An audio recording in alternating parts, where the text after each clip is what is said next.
Hello everyone, my name is Jay Lim and I'm a PhD student in Rutgers University with my advisor Santosh Nagarakatte. It looks like recently a lot of new number representations for approximating real numbers are being proposed. I'm not saying it's a bad thing, but it means that we should have math libraries for these new representations. So today I'm going to present a novel approach to generate correct and fast math libraries for these representations. In the last few years, we saw a number of new representations for approximating real numbers being proposed. Professor John Gustafson proposed the posit representation, which provides tapered accuracy. Google and Intel proposed bfloat16, which is a 16-bit floating point representation with 8 bits for exponent. Microsoft proposed MSFP, which is a floating point configuration with 8 to 11 bits. And NVIDIA proposed TensorFloat32, which is a 19-bit floating point representation with 8 bits for exponent. These representations are proposed for the applications in neural network and high-performance computing to provide high throughput as well as sufficient amount of accuracy in the results. As such, these communities are very excited about the new representations. But to effectively use the new number systems, especially in the domain of machine learning and high-performance computing, we need math libraries for them. However, because these representations are so new, there are currently no math libraries for them. Since these representations will be primarily used in numerical applications, it would be really great to have native math libraries for each of these new representations.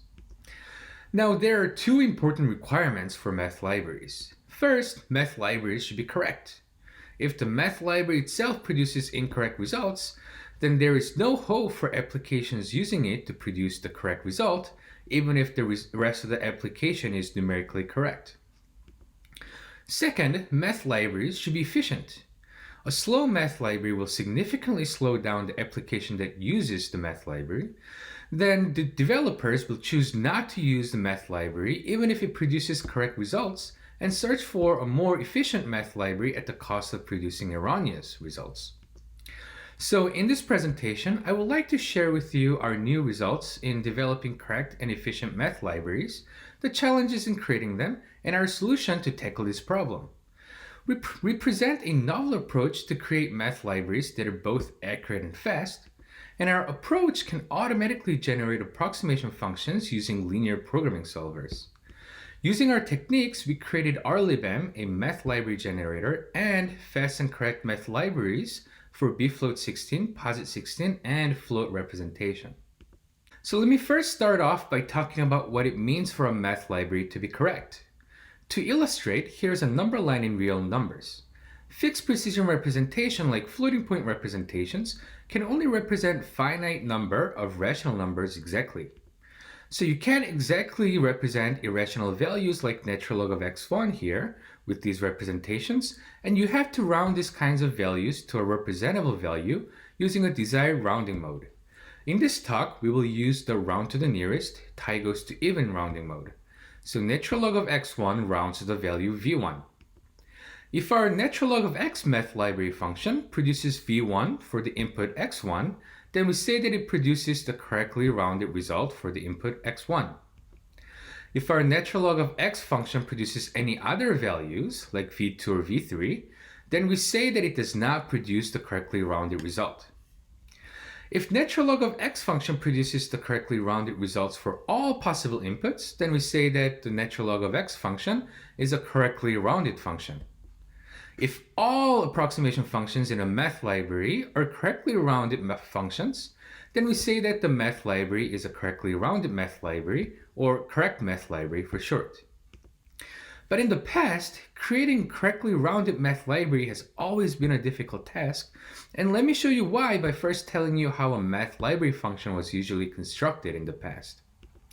In a high level, the most widely used method to create an approximation function for an elementary function f of x was to mathematically derive a polynomial approximation of f of x, something like this.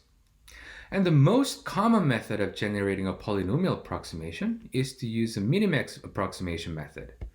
The goal of minimax approximation method is to identify a polynomial that minimizes the maximum error of the polynomial compared to the real function f of x. Currently, the state-of-the-art algorithm for minimax approximation is the Ramez algorithm or its variants. And to increase the accuracy of the result, the polynomial approximation is evaluated in a higher precision representation compared to the target representation of the math library. For example, if we want to create a math library for a 16-bit representation, we might evaluate the polynomial using the 64-bit double type.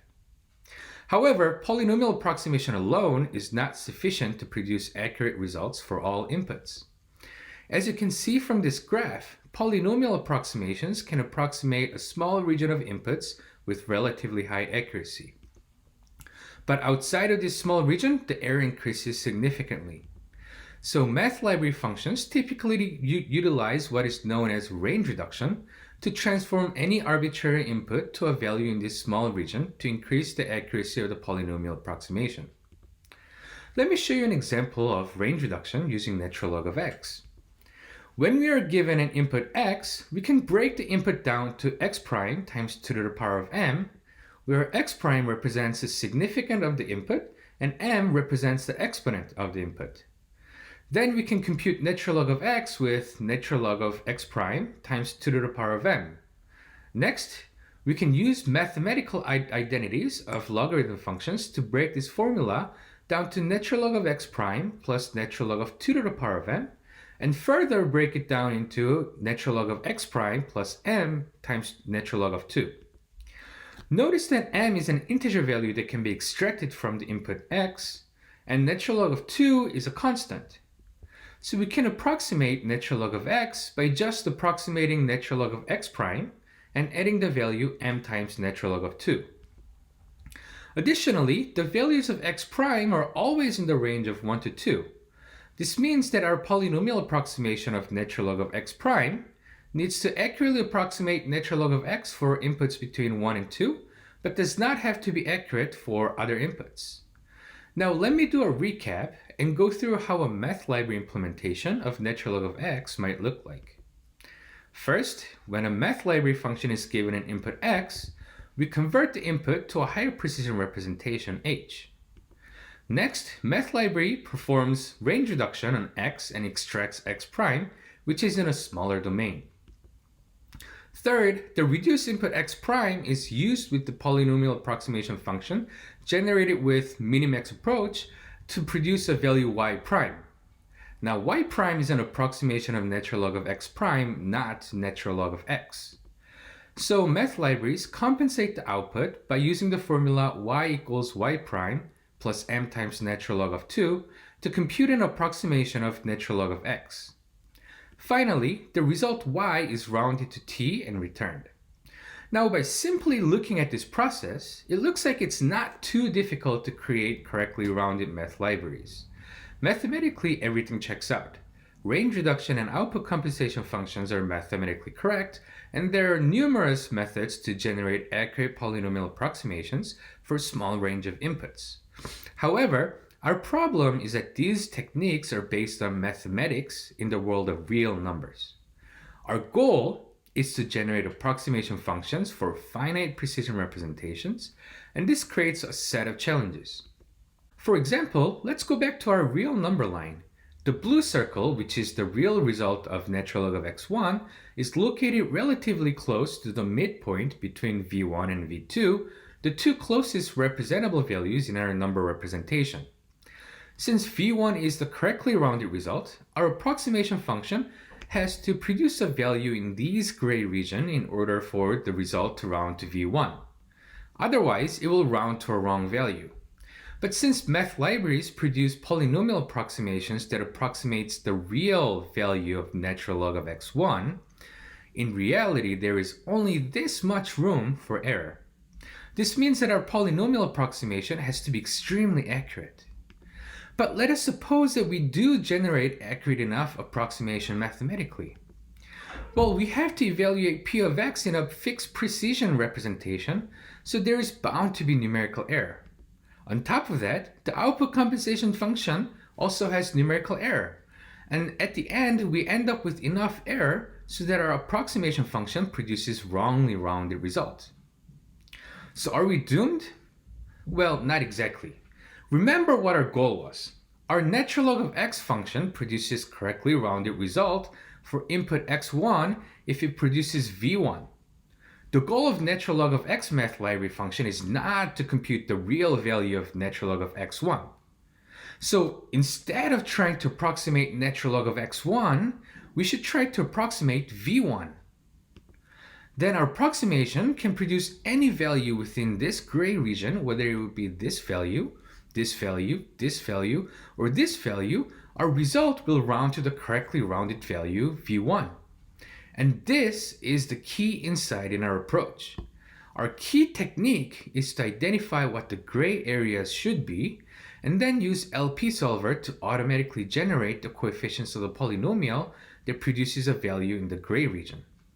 Additionally, to account for the numerical error in range reduction and output compensation formula, we're going to adjust this gray interval such that if the polynomial produces a value in this reduced interval, then the result of the output compensation formula rounds to the correctly rounded result. So now let me illustrate our approach in high level using a specific example. We're going to create an approximation of natural log of x for 5-bit floating point representation with 2 exponent bits and 2 mantissa bits. Our 5-bit floating point representation can exactly represent 23 real values ranging from -3.5 to 3.5. We're going to use a double type for our internal computation to evaluate the polynomial approximation, range reduction, and output compensation. The first thing we're going to do is we're going to identify special case inputs.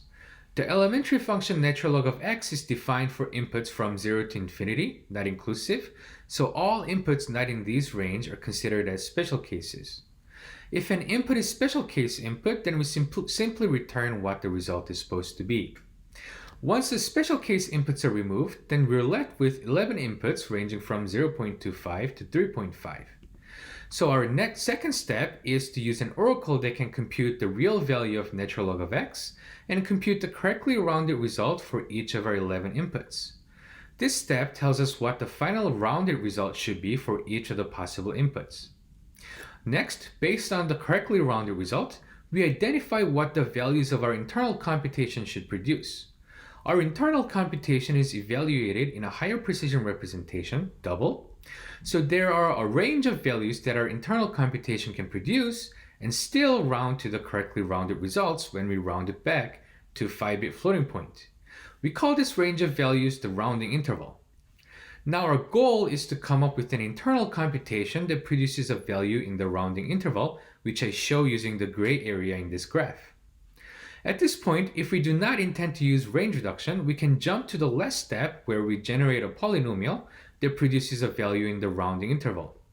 However, in most cases, we need to use range reduction to reduce the range of inputs that we need to approximate. Remember that when range reduction is involved, the original input x is transformed into the reduced input x prime using the range reduction function. Then we use the polynomial approximation function to approximate the value of natural log of x prime to produce the reduced output y prime, which is used with the output compensation function to compute y, the approximation of natural log of x for the original input x. Also, to produce the correctly rounded result, the output y should be within the rounding interval that we computed in the previous step. So to generate a polynomial approximation of natural log of x prime, we want to identify what the inputs and outputs of the approximation function of natural log of x prime should be. In our case, they're the reduced inputs x prime and the reduced outputs y prime. Therefore, in our fourth step, we compute the reduced inputs and the range of values that the reduced output y prime can be for each input x. To compute the reduced input, we use the list of inputs x and perform range reduction on them to produce the reduced inputs x prime. The graph shows the reduced inputs in the x-axis below each of the original inputs. Next, we identify what the range of values that y prime can be. Y prime should be a value such that if we use the output compensation function with it, the result is in the rounding interval. Therefore, we use the rounding interval and reverse engineer the output compensation formula to identify a range of values for y prime. We call this range of values the reduced interval. Our method computes the reduced interval such that if our approximation of natural log of x prime produces a value in this reduced interval, then it is guaranteed that the output compensation function will produce a value in the rounding interval. This means that our process also has to take into account of any numerical errors that occurs while evaluating the range reduction and the output compensation function. The graph now shows the reduced interval for each original input x. To learn more about the specific techniques that we use to compute the reduced input and the reduced interval, please read our paper. Now at this point, you may have realized that there are several inputs x that are mapped to the same reduced input x prime. For example, there are 4 inputs 0.25, 0.5, 1.0, and 2.0 that all map to the same reduced input 1.0. However, the reduced interval for each inputs are all different. This is because of the numerical errors of floating point representation and the fact that our reduced intervals take into account of these errors. Each reduced input tells us what p of x prime should produce in order to approximate natural log of x accurately. For example, the reduced interval corresponding to x equals 0.25 tells us that p of 1.0 should produce a value in this region to produce the correctly rounded result of natural log of 0.25. The reduced interval for x equals 0.5 tells us that p of 1.0 should produce a value in this region for us to correctly approximate natural log of 0.5, and so on and so forth.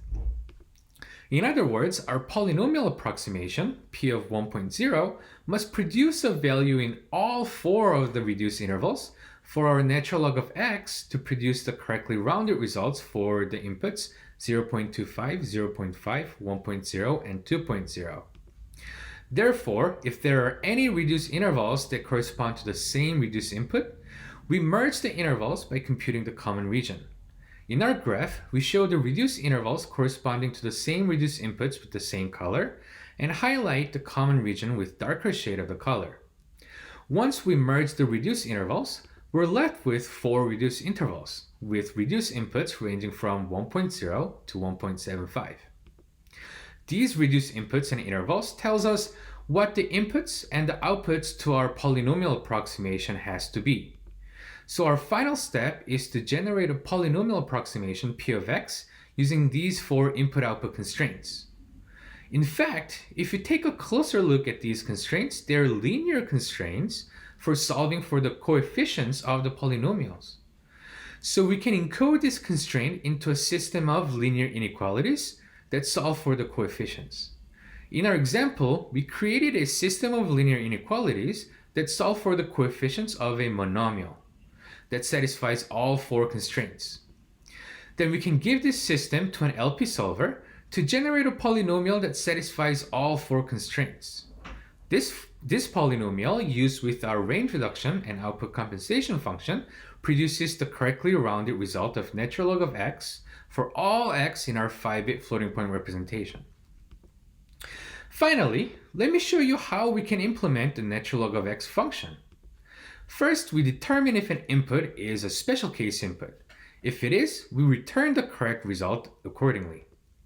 Next, we round the input x to double and compute the reduced input x prime based on our range reduction function.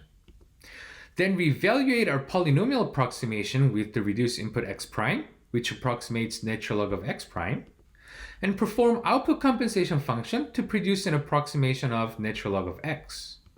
Finally, we round y, our approximation of natural log of x, back to our 5-bit floating point representation and return the result. Using this approach, we created the RLIBM, a collection of math libraries that provide several math library functions for bfloat16, posit16, and 32-bit float representations. We used MPFR math library with 2000 precision bits for the oracle to compute the correctly rounded result. All of our experimental evaluations were performed in a machine with 4.2 GHz CPU running Ubuntu 16.04.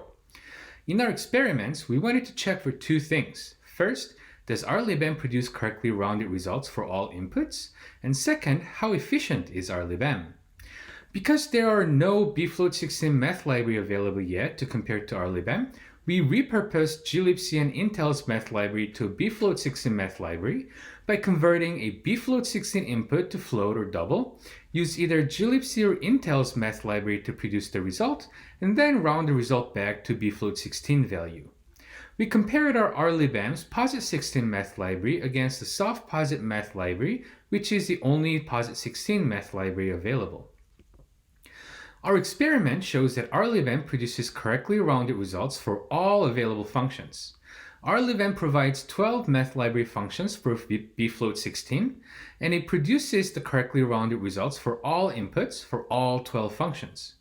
Comparatively, we found that when we repurposed glibc's float math library into bfloat16 math library, the 10 to the power of x function does not produce the correctly rounded result for one input. Similarly, Intel's float math library does not produce the correctly rounded result for the 10 to the power of x function for the same input. This case is especially interesting because the error results from the double rounding error. More specifically, when glibc and Intel's float math library computes the result of 10 to the power of x, internally they round the result to the float type. This float type result is correctly rounded result for float. However, when the float result is then rounded again down to bfloat16, it results in a wrong value. This example shows that we cannot easily repurpose an existing math library for one representation to create a correctly rounded math library for a different representation, even if the existing math library is a correctly rounded math library for that one representation. To guarantee correctly rounded results, we need to create a native math library for each representation. Additionally, we found that all 11 POSIT16 functions provided by RLIBM produces the correctly rounded results for all inputs, and similarly, softposit math library produces the correctly rounded results for all inputs for the available functions. However, softposit math does not provide approximation functions for log 10, e to the power of x, sine h, and cosine h. Lastly, RLIBM provides log2 of x function for 32-bit float representation, which produces the correctly rounded result for all inputs. However, both glibc and Intel's float math library does not produce the correctly rounded result for all inputs. In fact, glibc produces wrong result for 14 million inputs. When we repurpose glibc and Intel's double math library for float, they produce the correctly rounded results for all inputs. Our experimental evaluation also shows that RLIBM is efficient. The graph shows a speedup of RLIBM's bfloat math library function against glibc's float math library in blue bar and glibc's double math library in orange bar. RLIBM's functions for bfloat16 are on average 1.4x faster than glibc's float math library and 2x faster than glibc's double math library. The right graph shows a speedup of RLIBM's bfloat16 math library functions against Intel's float math library in blue bar and Intel's double math library in orange bar. RLIBM's functions for bfloat16 are on average 1.3x faster than Intel's float math library and 1.4x faster than Intel's double math library. For RLIBM's math functions for POSIT16, the efficiency of the math functions are comparable to the math functions available in softposit math. The functions in softposit math are super optimized with integer operations without using floating point operations. Comparatively, RLIBM uses floating point operations, but yet still produces comparable results. We're looking into ways to optimize RLIBM with integer operations. Finally, RLIBM's log2 of x function for 32-bit floating point is 1.3x faster than glibc's float and double math library, while it is 1.1x and 1.2x faster than Intel's float and double math library. Our log2 of x function for float type is faster than both glibc and Intel's math library, while producing correctly rounded results for all inputs. glibc's float math library produces wrong results for 14 million inputs, and Intel's float math library produces wrong results for 200 inputs. Our evaluation shows that using our approach in approximating the correctly rounded result, it is possible to create math libraries that are both efficient and correct. we're still actively creating correctly rounded approximation functions for other elementary functions and number representations. In conclusion, many exciting new representations for approximating real numbers have been proposed recently, and there is excitement in the machine learning and HPC domain to use these representations. However, these representations do not have native math libraries yet. So we present a novel approach in creating native math libraries for these representations that are efficient and produce correctly rounded results for all inputs. In contrast to prior work that focuses on generating approximation for the real value of f of x, we propose a radical approach that approximates the correctly rounded result instead. We also propose an approach to reduce the problem of generating polynomial approximations to a linear program problem. We show that using this approach, we can create math libraries that are not only correct, but also fast. In particular, our log2 of x function for the float type is faster than both glibc and Intel Math Library and produces correctly rounded results for all inputs. Thank you very much, and I would highly encourage you to try RLIBM and the Math Library Generator, which are both publicly available. And if you have any questions or comments, please do not hesitate to contact us.